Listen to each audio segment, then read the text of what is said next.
What's up, friends? Welcome to SPDM TV. My name is Mike, part of the SPDM crew, and I watch a lot of TV. We talk about various TV topics, reviews, general appreciation of TV, past and new. You can follow me on Instagram, Threads, Blue Sky, and serialized at MLHulty2452 to see what all I'm watching.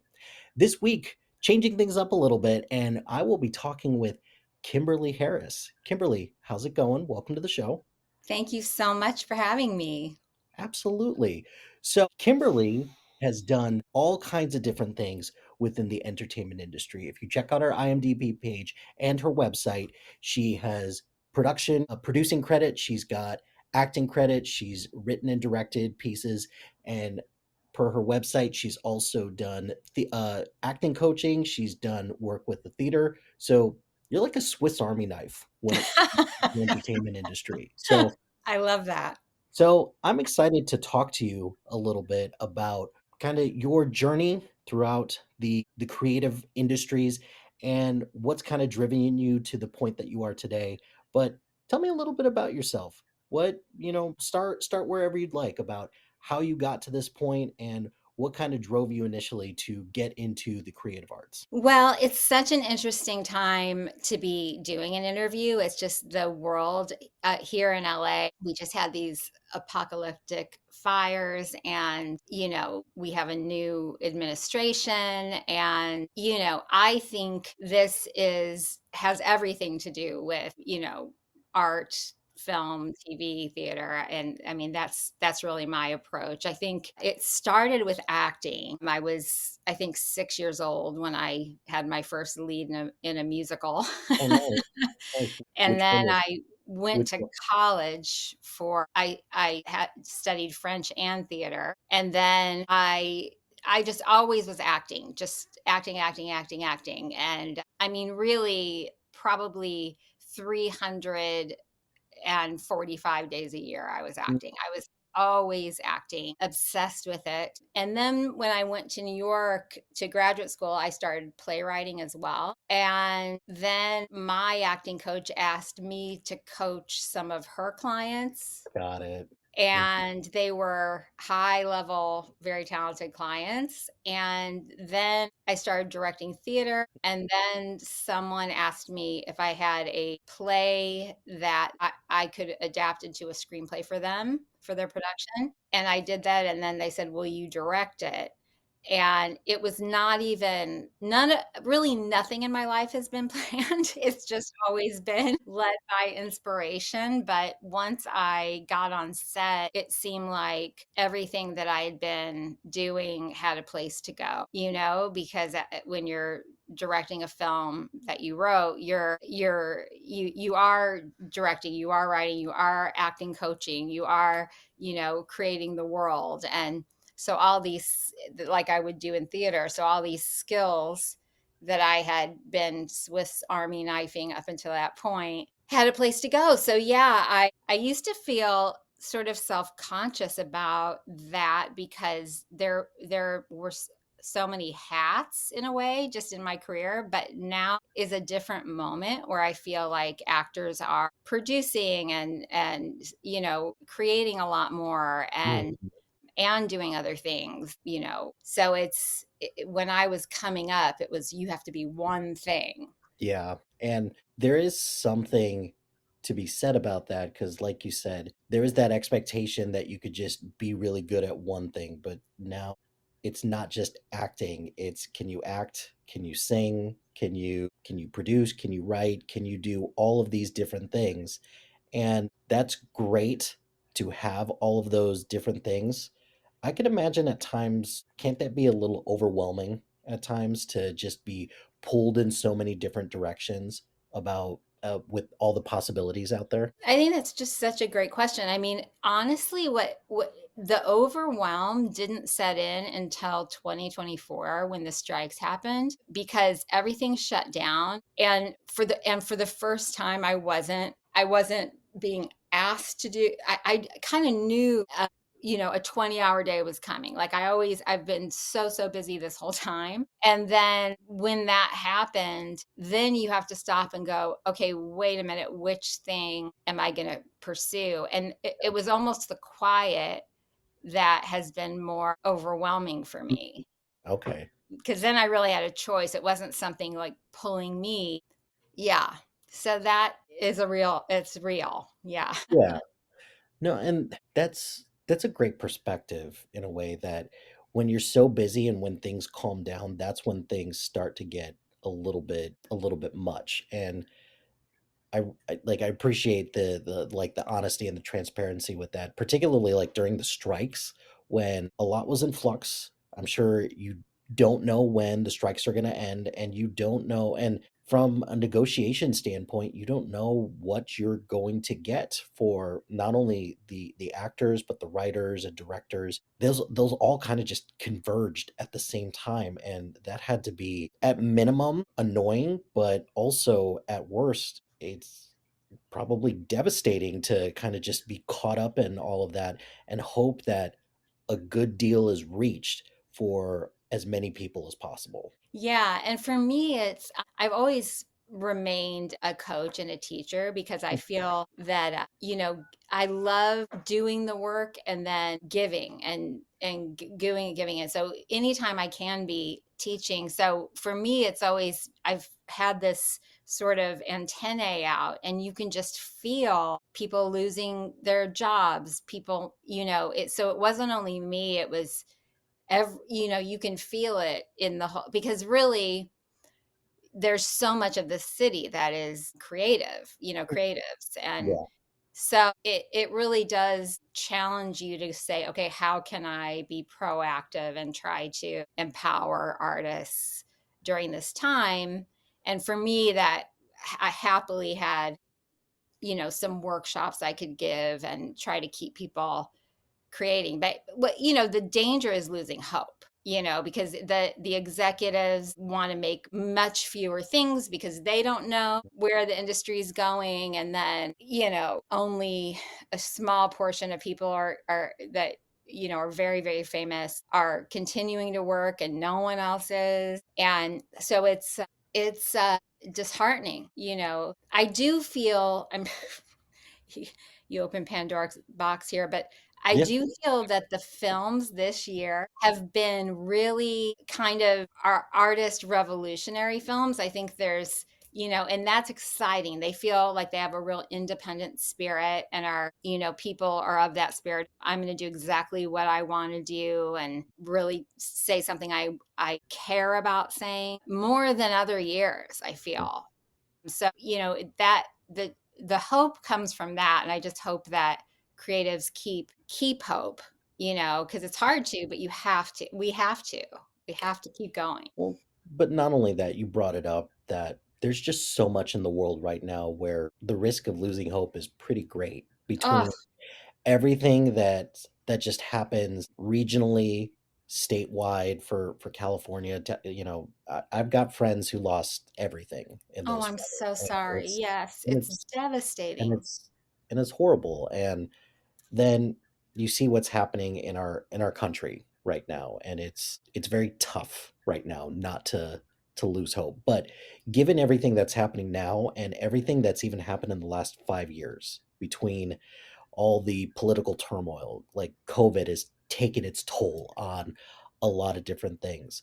So I certainly hope that everything that's happened in the last 5 years and will continue to happen in at least at minimum the next four to continue to empower artists to use their voice in the platforms that they need, that people need them to. I think there's a kind of cynicism about, oh, that's pretentious, but it's it's not. It's necessary. It's always been a primal need of culture, of society, all the way back to cave people drawing picture stories on walls. And it's, if we don't value that, and all the things you just said are, we have to take it into our own hands. We just have to. And I think that can make its way into certain films and shows and plays. And I mean, theater does it just as a practice. It always usually has its finger on the pulse of what's going on in the world. but we need a lot more. That's why I say I'm so excited about the films this year. Like, I think they're very current, and that doesn't always happen. No, And no, yeah, you're yeah. right. That's absolutely true. So well, I guess let's pivot to this. Let's talk about, let's talk about some of those films and some of those, like even some of those TV shows that you've seen recently that have inspired you, or anything that has captured your attention in a way that other shows or movies haven't. So what's been out there recently that you've watched that you've really enjoyed? I've been, really paying. I'm a Independent Spirit Award voter, so I get to pretend it's my job and just watch everything. I mean, it is my job, but even more so because there's a deadline to vote. So for me, gosh, it's there's a few. I mean, Honora really, really surprised me. I think, without giving too much away, it ended up being a very subtly feminist film, and it was about a sex worker. I mean, I'm really surprised a man made that too, because it's just so intricate what he did. I thought the acting was amazing. I loved Honora, and I've been a Sean Baker fan. I actually love all his movies, but this one, it just knocked me out. And it's so, and it's my kind of movie. I mean, it's the kind of, it's very visceral and very, performance driven and about something that is real. I loved Honora. I also loved A Real Pain. Yeah, those. I was surprised how good I thought that was. I mean, I knew I'd enjoy it, but I thought it was great. I thought the writing was just amazing, and the dynamics between the two were deeply funny to me, even though it was, It gets heavy at times with their relationship. And once you kind of realize Kieran Culkin, who is outstanding in that, and I amazing.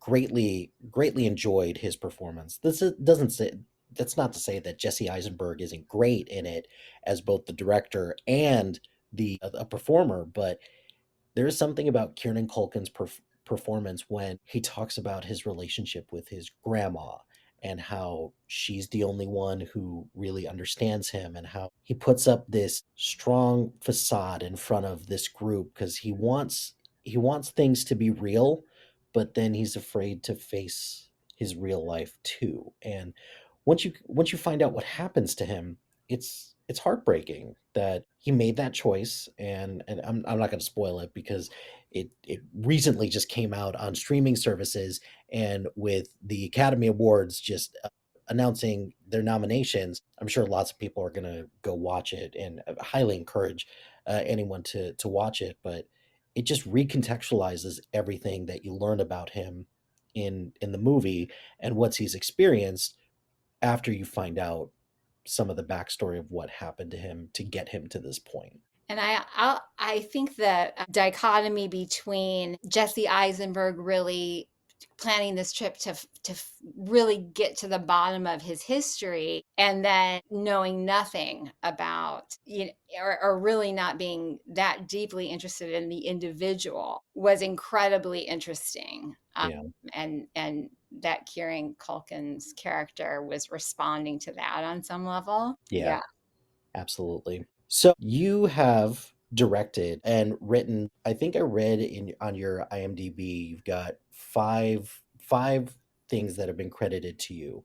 So you say on your website that you've got a list of themes that kind of you gravitate to, and these are things that are important to you. And some of these things: layered characters, family dynamic, youth and healing, art and industry, mental health, social justice, and criminal psychology. So those are heavy topics. Those are things that give you a lot of opportunity to say a lot of different things. So I guess I'm curious, what kind of drew you to those themes when it came to creating your stories and creating your movies? It's hard to say. I think it again. I think yeah, I think our unconscious plays such a part in creating, and I so it for me it's more something that sort of came through. I mean, I think For example, with Rose's Turn, when I moved from Bloomington Normal to New York City, I hadn't seen homeless people in that on that level before. And, I was at the Actor Studio MFA program, and it's very much about sensitizing your instrument, and you're walking down these streets and you're just feeling and paying attention to everything. And so that play kind of came through just real life circumstances. And I think for me, it's always starting with sort of an inciting question. It was sort of, really who are these people? How does this happen? What we have so many pat answers, but the individuals, and so talking to them, and, talking to people that, are so mindfully sweeping, and I put that in the movie, like sweeping a square of concrete because that's their home, with a broom, and fixing their home. It was just, you just think, who are they? They have the mind to do that. So what's the real story here? And yeah, so that, I think, social justice. And then when I was in Bloomington, I started a school called Theater School, and originally it started with what they call at-risk youth. Okay. And so I worked with a lot of people that were, had been incarcerated and had been addicted and had all these problems, and, doing acting workshops. And it was, there was never a person that I couldn't understand emotionally. So I think marginalized people that are marginalized are always create a lot of empathy in me. And I'm always curious. I never think, what are they doing? I'm always thinking, what happened? What is the origin of this? Because it could be any of us, right? So it's like, how did this, why are you behaving this way? And I think human behavior is every, actor, writer, and directors, well, not every, but most, you're very interested in human behavior. And I'm just obsessed with it. I'm obsessed with psychology, and the fact that everyone is a human being, and kind of reaching them. I really loved seeing that there was a healing for people through these workshops. Yeah. I definitely saw that with the three movies that I saw, where you have three pockets of individuals. So with Rose's Turn, you have the homeless or unhoused, or however Unhoused. we want to refer to that today. And that perception of this couple, they want to just genuinely help, but they're not sure what they're getting themselves into in this situation. Then you have in Faith, you have this group of teenagers, or this, like, I don't want to call them kids because that feels like it's trivializing it, but they're young adults who have all experienced some type of trauma, and there seems to be a bit of a stigma with mental health and how everybody's in a different place, and you have some dealing with it in different ways, and some, like, even the doctor in that group is trying his best to corral all the his patients who are in widely different spots in their mental health journey. And then you have in I Heard Sarah, it's addiction, and the plights of a rock star who is a drug addict, and you're not exactly sure how he got to that point and how he is in so much pain, even though he's famous and everybody thinks that this is all like either like a cry for help, or just, that's just what rock stars do. But there's real pain there, and there's real trauma there that isn't addressed because it's not something that he like. The opening of that movie is that he leaves, or he escapes the rehab clinic that he's in.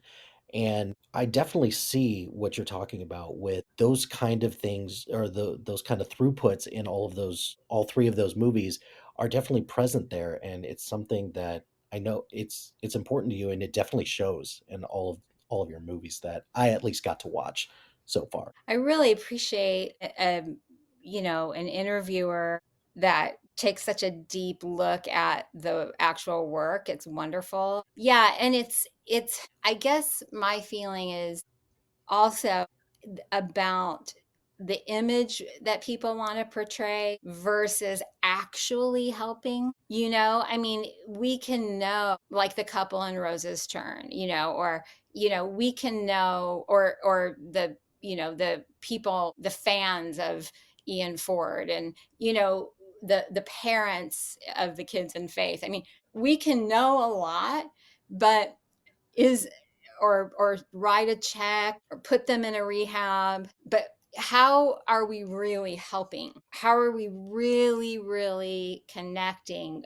We want to bury our heads in the sand to people's problems. And in my work with the youth in recovery, and then more recently with adults in recovery, all they need is someone not to bury themselves in the healing is really about not someone just saying, I hear you, I understand. But no one will do that because the parents and the families and the society doesn't want to look flawed. And especially in this culture now where there are great things about social media and there are really shitty things about social media, especially for growing minds. It's having real mental health effects because I'm supposed to be something other than I am, is just ripping the humanity and the empathy out of, which is something that everyone has. So yeah, I mean, the healing that happens in these workshops just by encouraging people to tell the truth, sometimes it ends up being for the first time. And it's not, and then that's really for the sake of art. You want a really truthful performance, you want, right, no matter the genre, but it also helps the individual. Yeah, absolutely. So I did want to ask you specifically about faith because you have Who is your all favorite character? it's tough because there's Faith herself because she's experiencing a pretty big trauma in her life and she's putting her guard up pretty good because she's also the newest in this group and feeling the need to acclimate herself. And it's not shocking that the first person that she gravitates to is the UCLA baseball player because she admits she was a cheerleader as well and they just have a connection. But I think the person that I would consider my favorite, I suppose, it was the girl who shared her story about her experience at a party. And I won't give away what happens to her, but she spends a good amount of the movie talking about God and talking about religion, and that's something that can rub people the wrong way. And it's a heavy topic for a lot of people, and the way that she treats some of the people in the group because of the way that they act or the way that they look or the way that they dress. But then once you kind of peel back the layers and you kind of understand what happens to her, it's devastating to that. And there was a vulnerability there in that performance. And it recontextualizes a little bit of what happens at the beginning because I love how you start this movie with them with puppets. And it at first felt a little silly when they do that. But the doctor, and I apologize for not knowing all their names, That's but okay. That's but the doctor, Ryan Donahue. Yeah. yeah, but the doctor, he's talking about how it's subsexual with puppetry as a way that people can feel that they can express themselves in a way that they normally couldn't just by talking in a group. So at first, when they're in it, it's a handful of them in a group, and they're talking to each other through puppetry. But then it kind of shifts a little bit because she talks about some things that happened at the party, but you don't exactly know what she's talking about. But then she tells her story, and it's really moving. It's really really powerful. The Yeah, I would say it's her, and I was not expecting that to be the case because I kind of struggle a little bit with individuals who are very much in your face about God. And this isn't to say that I'm not spiritual or faithful, but I guess the best metaphor is it's kind of like a hey, get off my lawn type of situation where I'm like, let me go on my journey to find spirituality my own way.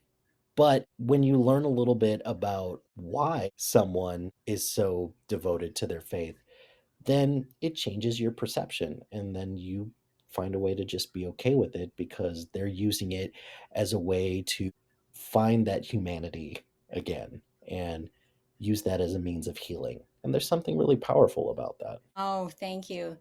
Yeah, that Maya was played by Valentina Mura, and I was so proud of her. She was really young. She was only, I think, 17, and she's overcompensating with this religiosity. And as you say, it just really puts everyone off, and then you sort of realize why she's covering with that. Yeah. Yeah. There was also something about the doctor that I found very compelling. I wish, and this is where the wish to just learn more about what happens afterwards, because he makes that phone call at the end, get that big smile, and don't know what happens after that. And that's kind of the beauty of making a film with an ending that doesn't have like a definitive ending. It lets me as an audience member kind of figure out what I hope the story would be down the road,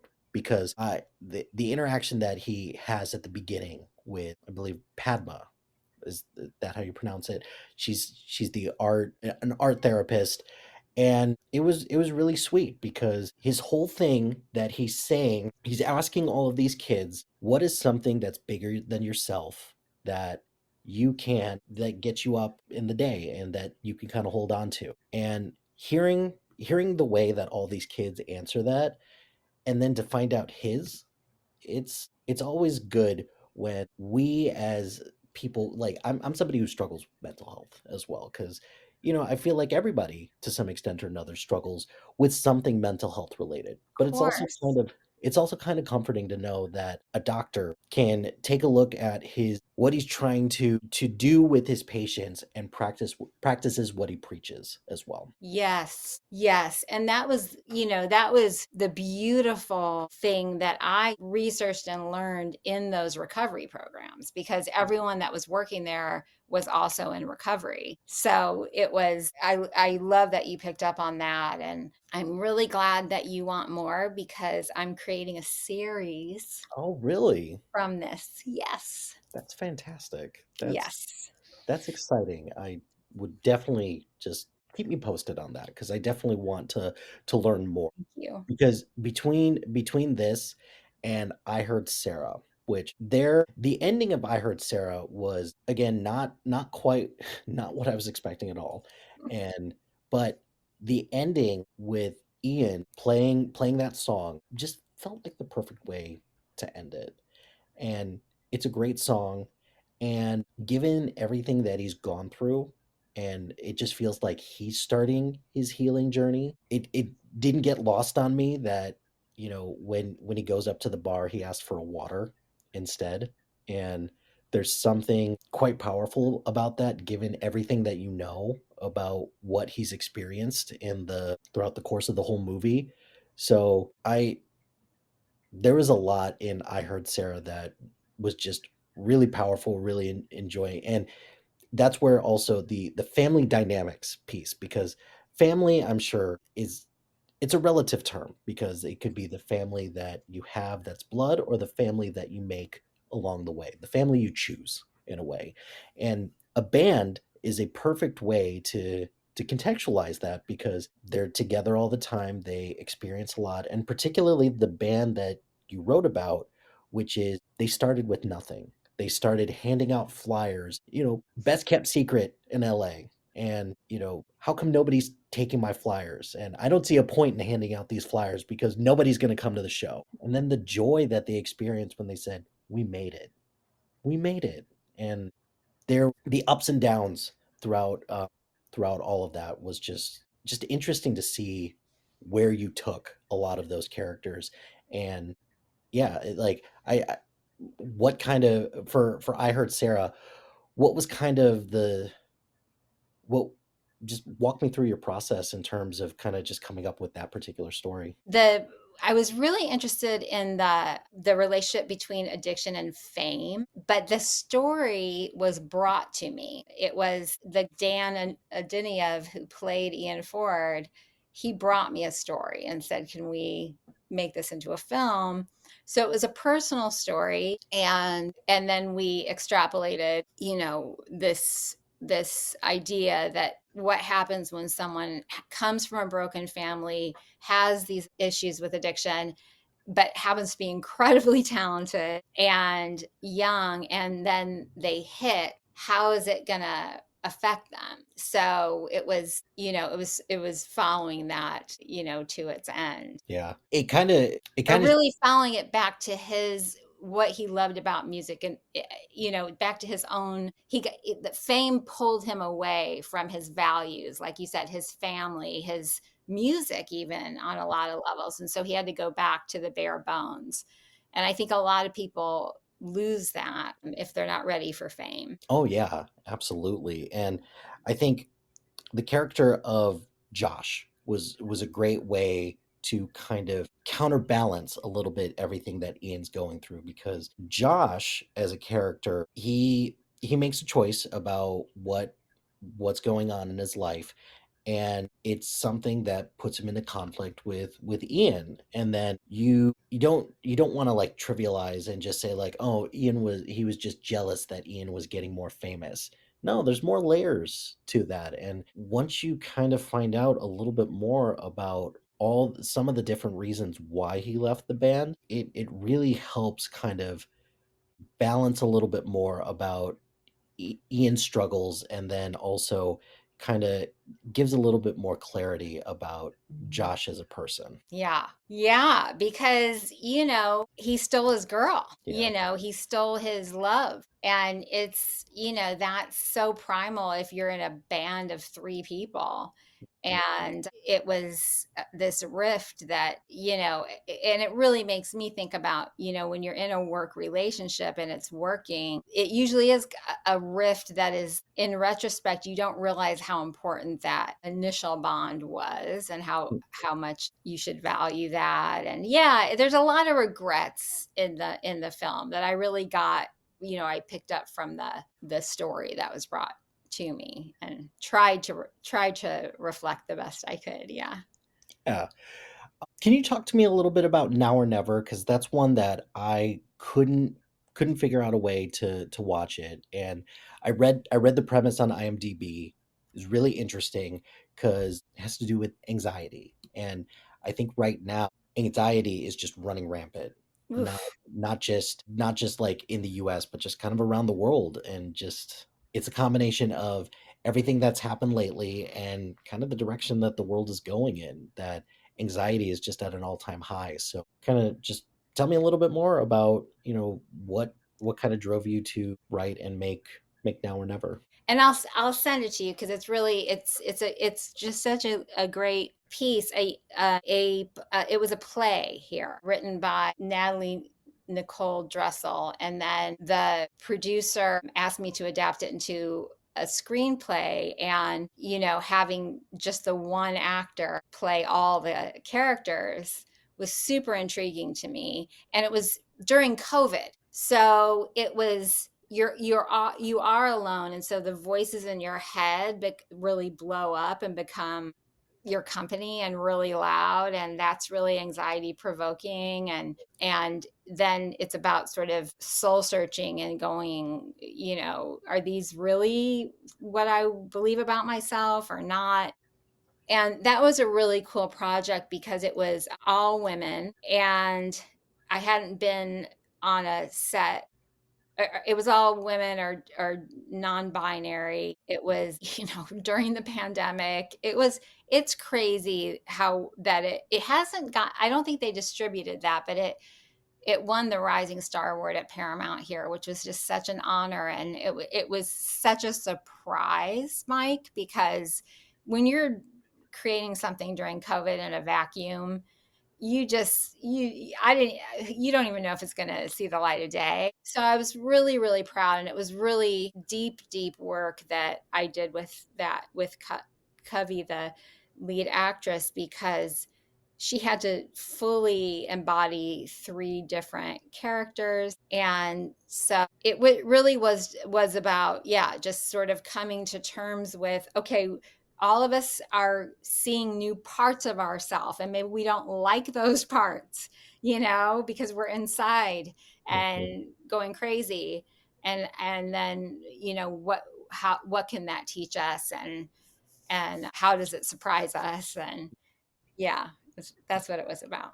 Interesting. Yeah, I'd love to see it because if just judging by the premise alone with anxiety and the fact that you've got one person that's just taking on all of this and the fact that it was made during COVID as well helps color a little bit about what that premise is about because that anxiety during COVID was, I'm sure, just for certain people just at an all-time high because Yes. because let's just call it what it is because they're like during COVID there was a group of people who decided that my individual rights trump the greater good of individuals. And when you have such a stark contrast with something like that with COVID, where now's the perfect time to unite and try to figure this out. And all we have now is division. I can't think of a better time to make something about anxiety than during COVID. Yeah, yeah, and it was, as you're speaking, I'm thinking, I didn't think things would get more anxiety prone than that ever, and now it kind of feels like with the fires and the new administration, it's even higher. So we're being challenged somehow, Mike. I don't know how, but we're definitely meant to figure something out. Def Definitely so, but you strike me as someone who's you're gonna find a way to use your voice in a positive way and continue to make the things that you want to. And you mentioned before how, like Now or Never may not gotten distributed. And I read up a lot about how these studios now are the way that they treat people who create and creators who make content, who make movies, and they put something on a streaming service, and then they write it off for tax purposes. And it feels like it's just a new era in terms of dealing with studios. And how can you trust that they're going to have your work in their best interest or in your best interest? Yeah, yeah. I think that's why this year's lineup, because Sean Baker, I mean, he's a complete original and has just been making independent films. And same with Mona and Brady Corbett with The Brutalist. And Mhm.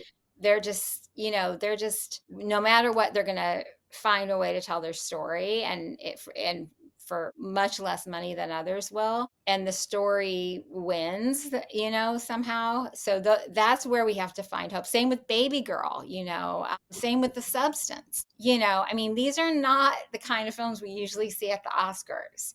They're not huge studio films. They're really independent films. So yeah, I mean, I've always been an idealist, but I just love independent film. I mean, I think A24.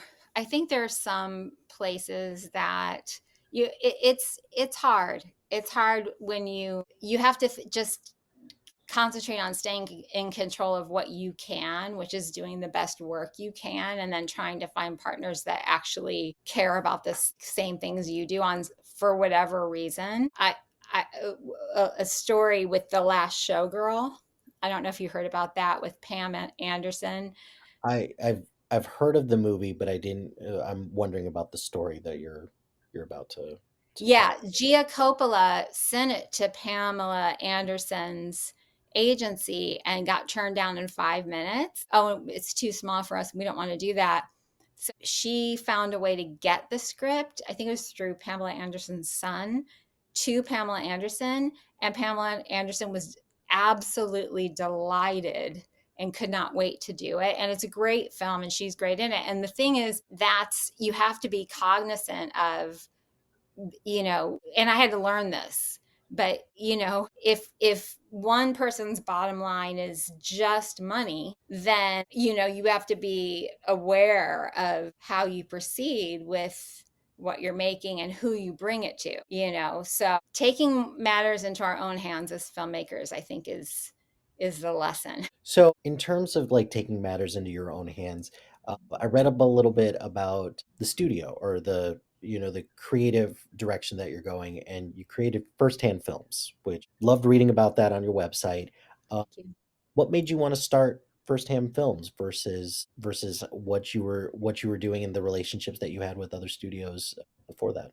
I didn't start it because I had any relationships with studios that were negative. It was just because my dream, if there are any investors in your audience, my dream is to, my dream would be to just make movie after movie after movie, maybe a few series through my company. I mean, that's always been my dream. Just taking scripts, reading them, getting a small team, making stories I really believe in. And I really trust my taste because every time I believe in something, it does really well. So I just want to be churning out films.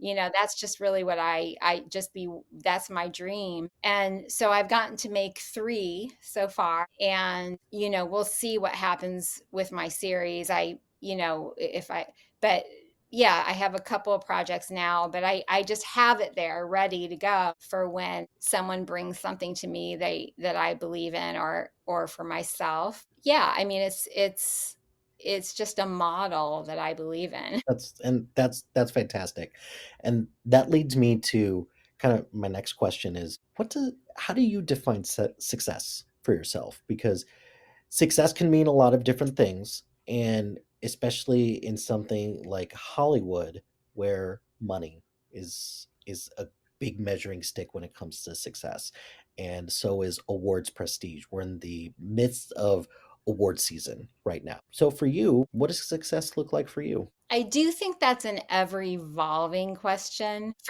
But for me it really is just working. Just having the blessings to be working professionally on projects that I believe in is what I want my life to be. It's always been what I wanted my life to be. And to make a living certainly, but it's if you said, you can make a gazillion dollars if you go do this, and I didn't like this, I personally wouldn't do it. So it's, yeah, so that is what it is. I mean, I think again, I just think all you have is your own taste and your own desire and endless curiosity about a story or a character, and then just to be able to do that. I just don't want to ever be stopped from doing that. I just want to have, continue to garner support to be able to keep working. And the awards are funny because they're so political. Yes, they are. When I get these awards from film festivals, they're so great because it's sincere, like yourself, everyone watched the film, we're all talking about the films, it was judged in a very sincere way. And you don't always feel that with the awards shows. There can be a lot of subjective reasons that, so I've never cared that much about that as much as I have, like, I like the Spirit Awards. I like the Independent Spirit Awards. But yeah, so my goal isn't, it's always artistic, for better or for worse. It's not like I want to win an Oscar. I mean, I would, everyone wants to win an Oscar, I'm sure, but it's not that. It's just that I have a movie I want to make right now. I have a series I want to make right now. My dream is to make a movie in France, so I have things that I really want to be able to do. And if it's a big studio or a small studio or my studio that makes it happen, is fine as long as it happens. So, last question I have for you is for anybody out there who is looking at an opportunity to get into the entertainment industry and looking back at your experience, what's like a lesson that you could take away that you would give to anybody else who's striving to get into the entertainment industry? Well, it's interesting because I'll send you a link. I'm going to offer a Zoom workshop so that people everywhere can take it. And it's to take you through the process of it's for actors, but to take you through the process if you're cast in a role, what you do. And I'm really offering that because I want to start the year with something really empowering for actors.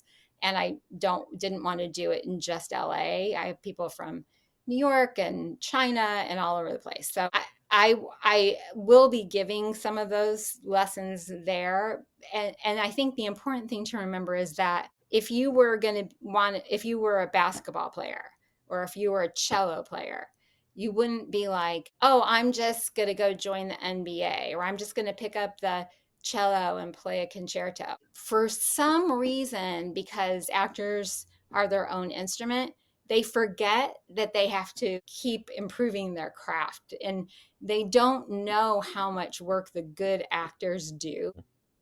And that has a lot to do with just media presentation and stuff like that. But I coach some of those actors. I know what they're doing behind the scenes. So it's really about practice and letting it be about the work itself. Like, if you love comedy, just be doing as much comedy as you can, whether it's in classes or performing. If you love, I remember Mark Ruffalo, who we all know now, but I remember him talking about, for 10 years, he was just out here with his buddies putting on plays on Hollywood Boulevard. And someone saw him 10 years later and offered him an off-Broadway show. But it's work begets work. And the better you are, the more practiced you are, the better your chances are of getting opportunities. But you have to be good. It's a myth that you don't have to be good. I mean, it's a crazy thing, but for acting, people, it's not just about looks or charm or whatever. You really have to be able to act. So the better actor you are, the more you're going to work. Yeah. And I think for a lot of people, there is that perception of acting because I hate to say it, but isn't that kind of like a Hollywood story that you're plucked from obscurity and you make it in Hollywood with like a grand role and then you're gonna have a career the rest of the rest of your life. But for every person that gets that opportunity, there's hundreds of thousands, if not millions of other people who are hustling every day to make it happen. And And it's also not the studio system anymore. I mean, those stories come from the 1930s where Rita Hayworth is sitting at the soda shop and someone comes in. But then when they got in the studio system, they had to do dance lessons and acting lessons. And that myth that you're talking about, it's not real. But the scary thing for me is that you don't go into acting because you want to be famous. Go into acting because you love acting, yeah, because very few people become famous, but you can work. yeah, and that's sound advice for anybody out there that it sounds a little obvious, but it is also just sound advice to just give anybody out there that believe it or not, the harder you work, and there's also a difference between working hard and working yourself so hard that you're getting yourself sick. You have to work smart about it and you have to hone your craft in what's best for you. And something that really resonated with what you said is like do something because you love it, not because you have a specific end result that you're looking for. And fame is a very easy thing to point out and be like, I want to be famous, but the path to fame and the path to a lot of like tangible goals is never linear and it's never going to be in the way that you think that it is. So, And I just want to say one more thing that is a little less obvious, which is that a lot of people are gonna tell you this is the way to be a writer or a director or in the entertainment industry. That doesn't exist. oh no. Everyone's making up their own way. So that can deaden your spirit just go for it. Find a way to, make what you want to make.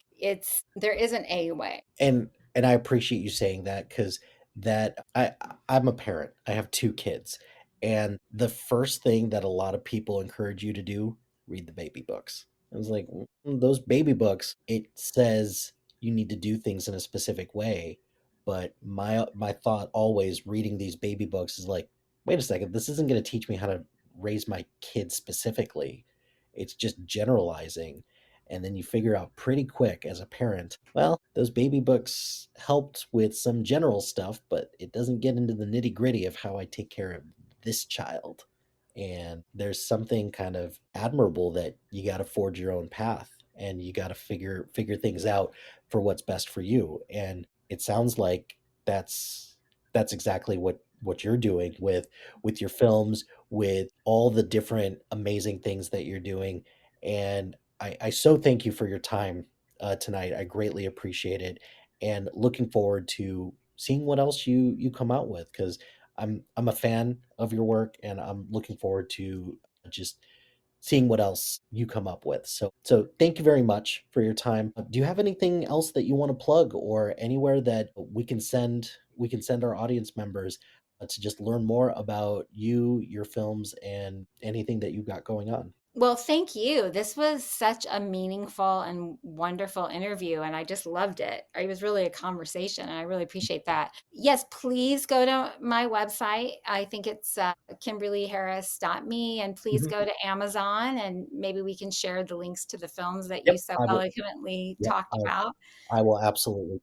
And I'll send you the link to that workshop in case any Chicago people want to jump on, and I'll keep you posted on my projects, and hopefully sooner than later we'll be talking about one of those. Awesome, awesome. Yes. Greatly appreciate it, and looking forward to just continuing to root from afar and also root for you in whatever way that I can. Back at you. Thank you. Okay.